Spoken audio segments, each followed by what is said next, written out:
Continuando con las clases de amplificadores, vamos a considerar dos puntos importantes de la curva.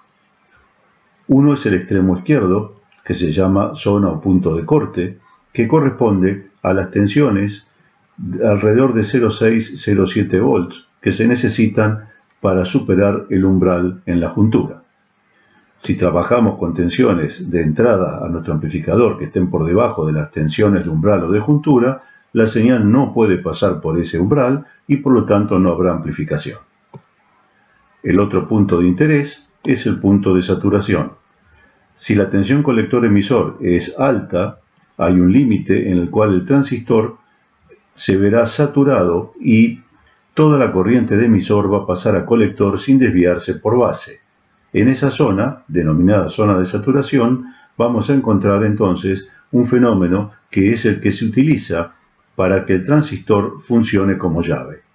Recordamos que uno de los usos del transistor, aparte de amplificador y oscilador, era usarlo como llave, cosa que vimos en las fuentes de switching. Si ahora elegimos el punto Q, no en el centro de la parte lineal de la curva de entrada de nuestro transistor, sino más hacia la izquierda, es decir, a tensiones colector-emisor menor, vamos a encontrar que parte de la señal de entrada no va a ser amplificada y no lo vamos a tener en la salida porque cae dentro de la zona de corte del transistor.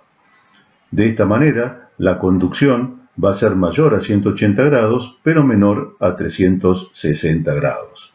Si la señal de entrada es extremadamente chica, ahí sí lograríamos que toda la señal de entrada llegue a la parte lineal de la curva y sería amplificada, con lo cual este tipo de amplificador se asemeja a los clase A para señales de pequeña magnitud, de pequeña amplitud.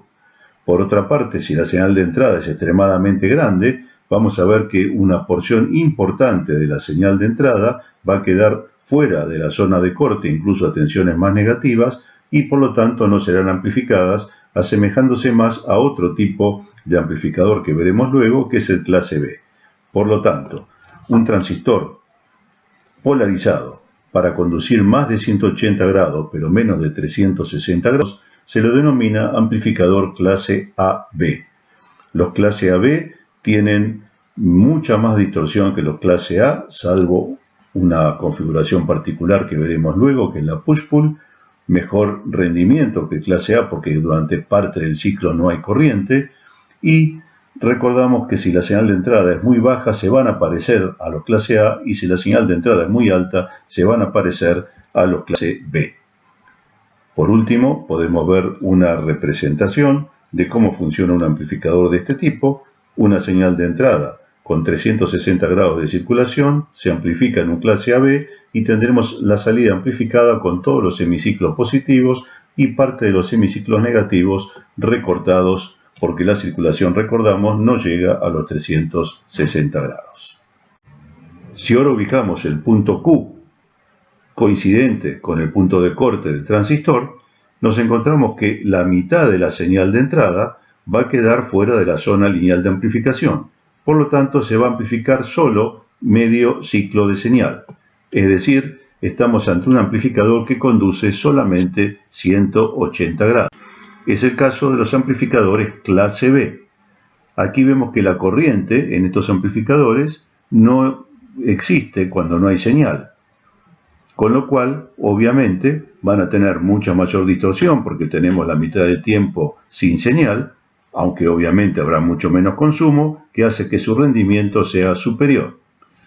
Se los conoce también como amplificadores de efecto filtro, ya que básicamente lo que hacen es eliminar un semiciclo completo. Vemos otra manera de ejemplificarlo, en el cual tenemos señal de entrada a 360 ciclos, pasa por un amplificador clase B y a la salida tenemos la mitad de los ciclos.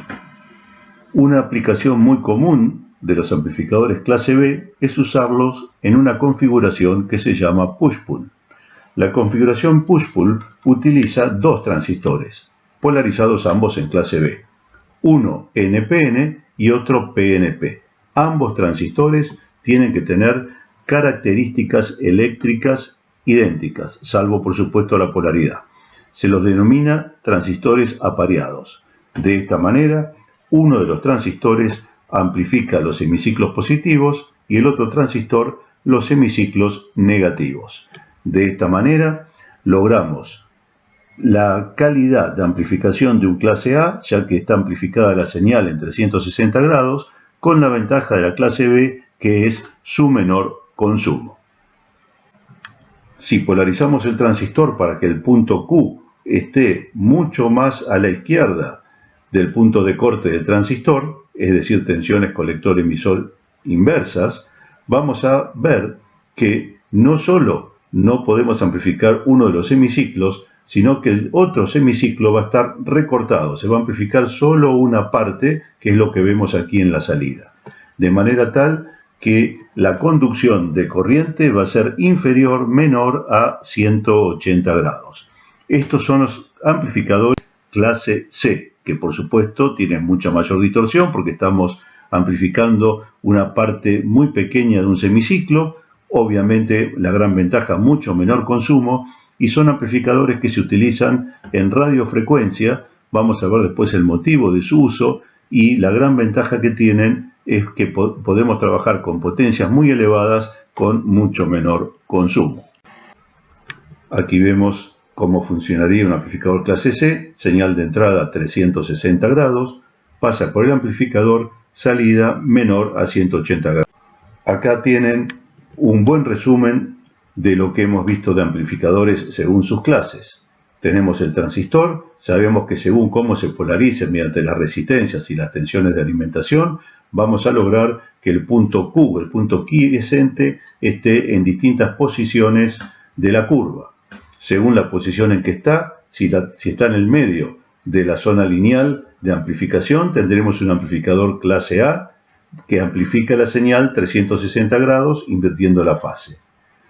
Si el punto Q está en el punto de corte del transistor, tendremos un clase B donde se amplifica 180 grados. Si está cerca del punto de corte, tendremos un clase AB donde se amplifica más de 180 grados, pero menos de 360 grados. Y por último, si el punto Q está a un valor más a la izquierda del punto de corte, es decir, tensiones colector-emisor menores que la del punto de corte, tendremos un clase C donde se amplifica menos de 180 grados. Un amplificador clase D tiene un elevado rendimiento superior al 90%, una distorsión similar a un clase AB y funciona en base a dos puntos Q conmutando entre uno y otro a una elevada frecuencia. La frecuencia de conmutación entre ambos puntos Q tiene que ser mayor a 10 veces el ancho de banda de la señal que queremos enviar. Esta frecuencia de conmutación es la que emite radiación electromagnética dada su alto valor, radiación electromagnética que obliga a un manejo muy particular del blindaje del resto del circuito para evitar interferencias.